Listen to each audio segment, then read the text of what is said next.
It's an entire chicken breast and also wings. Here,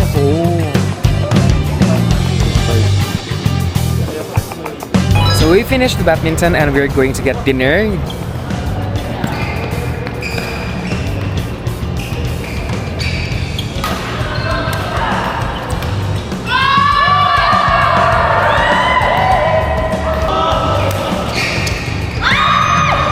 They're taking me to a grilled chicken place. It's called Inasal. I have been hearing a lot of Inasal recommendation from my Filipino friends. Now we're trying that tonight. And also, after this, we're actually just gonna move right next door and we'll get Bibingka from here. It's a dessert, so full meal right here. Let's do this.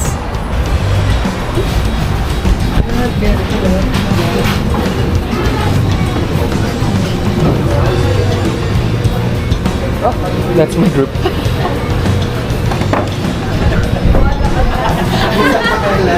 Oh my god, I need that cold water right now. It's near. Do you want medium rare chicken? Sino gusto mo No thanks, what do you mean? Ikaw na. Oy. God. Pecho. We can share pecho. Pecho? Yeah, it's chicken breast. Okay. You want liver? You want, I know. So let's go get liver. Chicken bottom. Oh, that's bottom. So Now we can skip that. We can just get the liver. Okay. Vegetable. What do you want? Vegetable. Veggie. Oh, satay babi. Wow! Satay babi. Exactly satay babi. Interesting. Oh, Indonesian barbecue. Interesting. Oh, they have dinuguan as well. I love dinuguan. Oh my god. But we're not gonna get that. I've had that before. That's my food actually. Indonesian food. Satay babi. Tapos na kayo? No, usually satay babi is sweet. It's gonna be sweet because they marinate the meat and then they grill it. Thank you po. Thank you. Okay, so we got pecho, we got atay, we got pinangat. Yeah. What And then else? 2 rice. 2 rice? Yes. Taking Organization.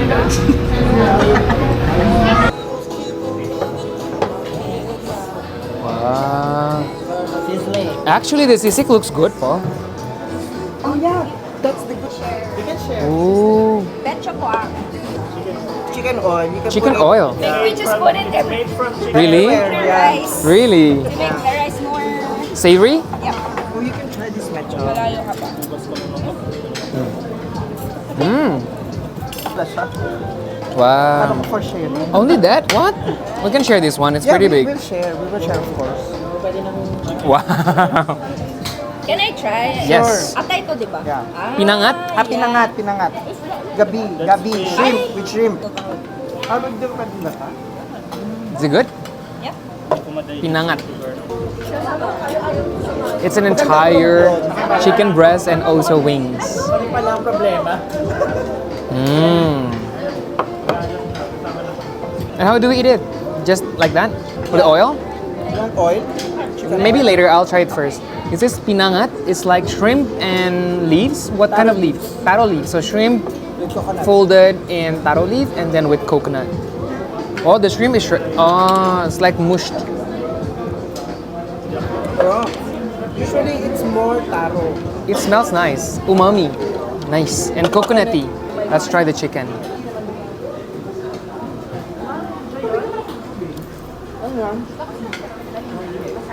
Mm.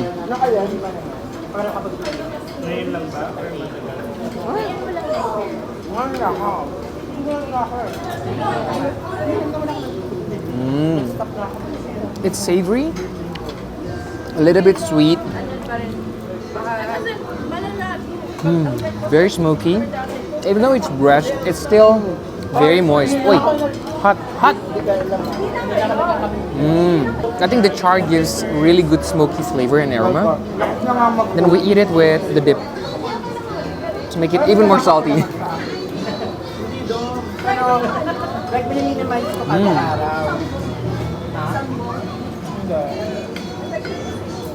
Now let's try this.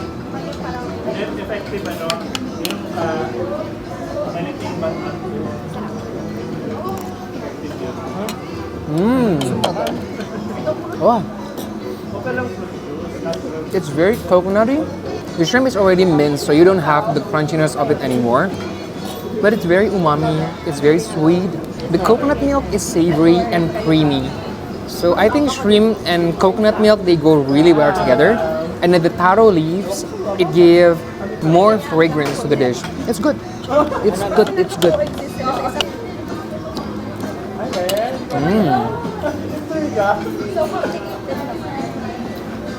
Forget more. I want this part. I'll do it. This is liver. We ordered liver as well. Yum. Fragrant. Nutty. How do you use the chicken oil? I wanna try. Pour it. On my rice? Chicken oil. They said to just pour here. Oh. What? Is it too much? See, that's oil. Oh. Smells nice. Let's eat it. Hot. Whew. Chicken liver, chicken meat, rice with chicken oil.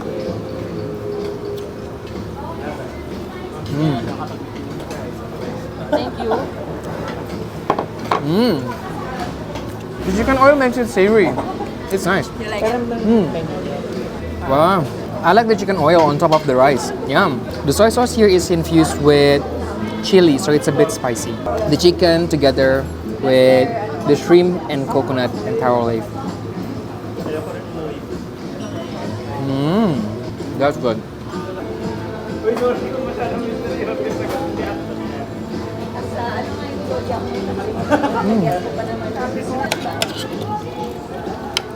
So here is the pinangat, the shrimp with taro leaves and coconut milk. We get a little bit of it, put it here, and we got the chicken. Dip it into the soy sauce. It has chili and calamansi, so it's a bit sour and also savory. Mix it together. Oh, you can't see. Here you go.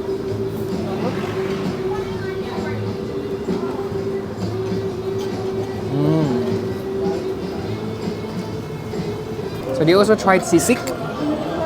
Let's see if this is the best sisig so far.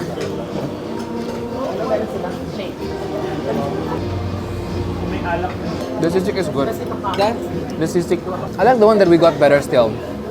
Through online. Yeah, at home. So I'm asking her, what is her most favorite Filipino dish? Just give me one.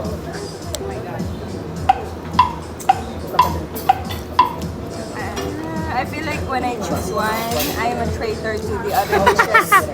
Exactly. I'm putting you in a precarious situation. But maybe I would say adobo. The safest answer, adobo. Oh, is that a safe answer, adobo? I think so. My mother's adobo, of course. Your mom's adobo? Okay, so now everyone cannot attack her anymore. Hindi ka tulad ng kanila. Ang daming mga...